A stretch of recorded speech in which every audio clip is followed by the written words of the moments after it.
Okey, seterusnya saya nak awak refer muka surat 11. Okey, kita tengok latihan prestasi. Nombor 1. Rajah 2 menunjukkan sebahagian daripada jalur pita detik yang telah ditampal bersebelahan pada kertas graf yang mewakili jalur pita detik pertama. Yang ni adalah jalur pita detik pertama dan jalur pita detik yang kelima. Jangka masa detik bergetar adalah sebanyak 50 getaran untuk satu saat. 1A. Apakah yang ditakrifkan dengan hal laju? Okey. Yang ini awak kena tengok buku teks muka surat 229. 1B. Hitungkan selang masa yang diambil bagi 1 detik. 1 detik. Kat sini dia dah bagi tahu. Dalam 1 saat, jangka masa detik berdetik sebanyak 50 kali. 50 getaran dalam 1 saat. Okey, ni adalah 50 detik dalam 1 saat. Kalau 1 detik bermaksud 1 bahagikan dengan 50. So, kita akan dapat 0.02 saat. Okey, ini jawapan dia. Okey, C. Ukurkan pita detik yang pertama dan pita detik yang kelima pada rajah 2. Okay, yang ini cikgu bagi jawapan ya. Panjang pita detik yang pertama adalah 2.3 cm. Manakala panjang pita detik yang kelima adalah 4.8 cm.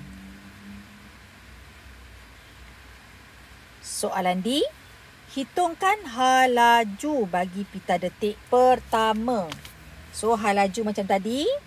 Hal laju sama juga dengan sesaran bahagi masa. Sesaran itu adalah panjang pita detik. Pita detik yang pertama tadi ada berapa? 2.3. Masa? Masa berapa? Kita nak ambil berapa masa? Pita detik yang pertama. Pita detik yang pertama ada berapa detik? Pita detik yang pertama ada berapa detik? Kita tengok sini pita detik yang pertama ni. Pita detik yang pertama ni ada berapa detik? 1, 2, 3, 4, 5, 6, 7, 8, 9, 10. So, dia ada 10 detik. Okey. So, berapa masa dia? 1 detik 0.02 saat. Kalau 10 detik, kita kena kalilah. 10 darabkan dengan 0.02. So, kita akan dapat berapa? Okay, awak cari jawapan ya. So, kita tengok balik soalan kita. Hitungkan hal laju bagi pita detik yang pertama. Okay, hal laju sama juga dengan sesaran bahagi masa. Pen saya ni dah macam, saya tulis kat sini lah. Hal laju sama juga dengan sesaran bahagi masa. Sesaran 2.3. Okay, masa tadilah, masa tu 10 darab dengan 0.02. So, awak dapat berapa? Ni jawapan awak. Okay? Jelas? Sesaran panjang pita detik itu 2.3 bahagikan dengan masa. Jadi, 10 kali dengan 0.02 sebab ni 10 detik. 1 detik 0.02. Kalau 10 detik kena darab lah. Okey, seterusnya hitungkan hal laju pita detik yang kelima. Pita detik yang kelima pun cara kerjanya macam tadi juga. Hal laju sama juga sesaran bahagi masa. Sesaran untuk pita detik yang kelima panjangnya adalah 4.8. 4.8 bahagikan dengan 0.02 kali dengan 10 detik. Okey. Seterusnya F. Kirakan selang masa dari pita detik 1 ke pita detik 5. Selang masa. Yang ni awak kena tengok buku teks muka surat 233. Ada dia tunjukkan kat situ. So, selang masa dia sama dengan ada berapa? Pita detik 1 ke pita detik ke-5 kan? So, formula dia 5 kena tolak 1. 5 kena tolak 1. Kemudian awak darabkan dengan 5 tolak 1. Kenapa pen saya ni macam tak boleh tulis 5 tolak 1. Kemudian awak darabkan dengan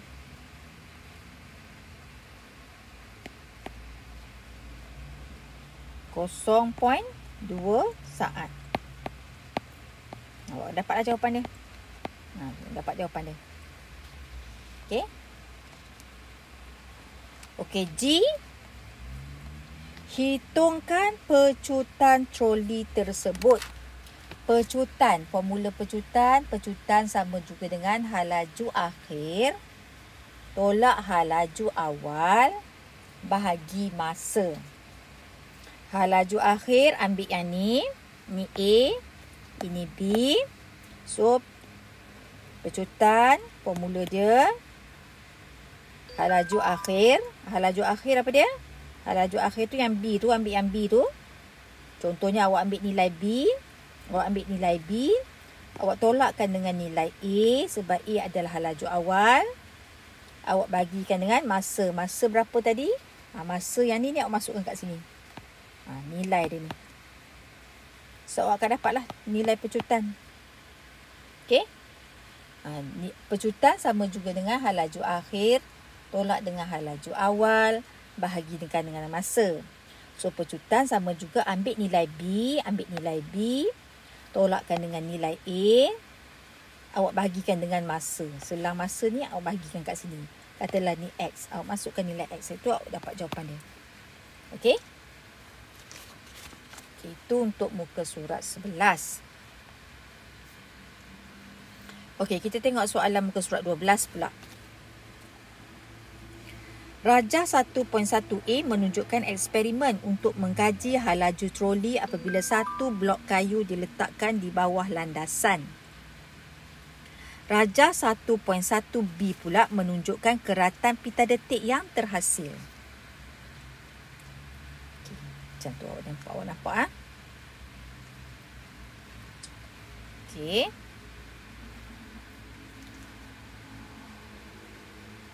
Rajah 1.2a pula menunjukkan ulangan eksperimen apabila dua blok kayu diletakkan di bawah landasan. Ni, dua blok kayu ni. Maksudnya dia jadi lebih tinggi lah. Yang ni landai sikit. Yang ni agak landai, yang ni agak tinggi sikit. Okey.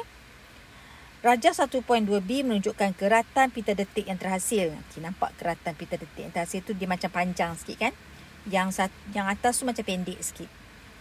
Nyatakan satu pemerhatian bagi eksperimen ini. Katalah kalau soalan yang minta pemerhatian, macam mana cara nak jawab? Okay, jawapannya macam ni ya. Awak dengar. Saya bagi tahu. Kalau nak tulis pemerhatian, awak kena tulis apa yang awak nampak. Apa yang awak nampak. Kat sini awak nampak panjang berbeza, betul tak? So, jawapannya, panjang pita detik rajah 1.2b adalah lebih panjang berbanding pita detik rajah 1.1b. Itu saja yang awak nampak. Nampak perbezaan panjang. Panjang pita detik pada rajah 1.2b adalah lebih panjang berbanding panjang pita detik pada darjah 1.1b.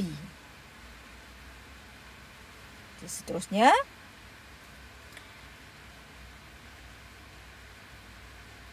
nyatakan inference berdasarkan pemerhatian anda. Inference tu sebab. Kenapa yang satu tu pendek, yang satu tu panjang? Sebabnya, laju 5 detik bagi rajah 1.2b adalah lebih tinggi berbanding laju 5 detik bagi rajah 1.2a. Okey. Yang ini lebih pendek sebab dia kurang laju. Troli tu kurang laju sebab landasan tu agak landai. Tapi yang bawah ni, pita detik ni jadi lebih panjang. Sebab landasan itu lebih curam. Bila lebih curam, troli akan bergerak dengan lebih laju. Itu dia punya alasan dia. Inference tu alasan di sebalik pemerhatian. Okey, seterusnya. Ukur panjang 5 detik pita detik pada rajah 1.2b.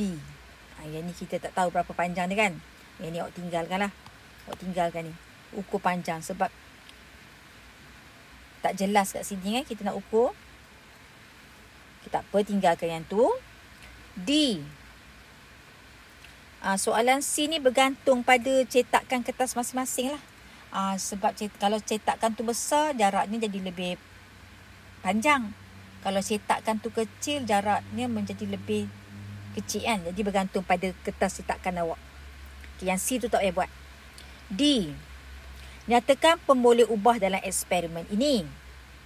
Pemboleh ubah yang dimanipulasi. Apakah yang sentiasa kita ubah-ubah kat sini? Pemboleh ubah yang dimanipulasi adalah apa dia? Kat sini. Kita tengok kat sini. Bilangan blok kayu. Betul tak? Yang ni bilangan blok kayu 1. Yang ni bilangan blok kayu 2. So, bilangan blok kayu. Pemboleh ubah yang bergerak balas. Apa yang kita nak ambil daripada eksperimen ni? Apa yang kita nak apakah keputusan yang kita nak? Panjang pita detik. Panjang pita detik. Pemboleh ubah yang dimalarkan. Apa dia? Panjang troli boleh. Bilangan troli pun boleh. Bergantung banyak. Seterusnya kita tengok apakah hipotesis bagi eksperimen ini. Hipotesis. Boleh gunakan semakin. Semakin bertambah bilangan blok kayu, semakin bertambah laju troli. Semakin bertambah bilangan blok kayu, semakin bertambah laju troli. Maksudnya semakin panjanglah kita punya pita detik. Boleh juga nak cakap macam tu. Okey. Semakin bertambah bilangan blok kayu, semakin panjang jalur pita detik. Yang itu pun boleh. F. Nyatakan definisi secara operasi bagi laju dalam eksperimen ini. Pada laju, sentiasa mulakan dengan ayat. Laju ialah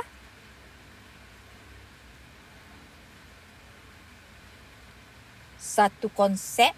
Laju tu satu konsep, satu rumus, satu konsep yang menyebabkan panjang pita detik bagi 5 detik bertambah. Laju ialah konsep yang menyebabkan panjang pita detik bagi 5 detik bertambah. Okey. Jadi untuk soalan ni saya awak salin tuliskan dalam modul ni ya. Okey, sampai situ dulu.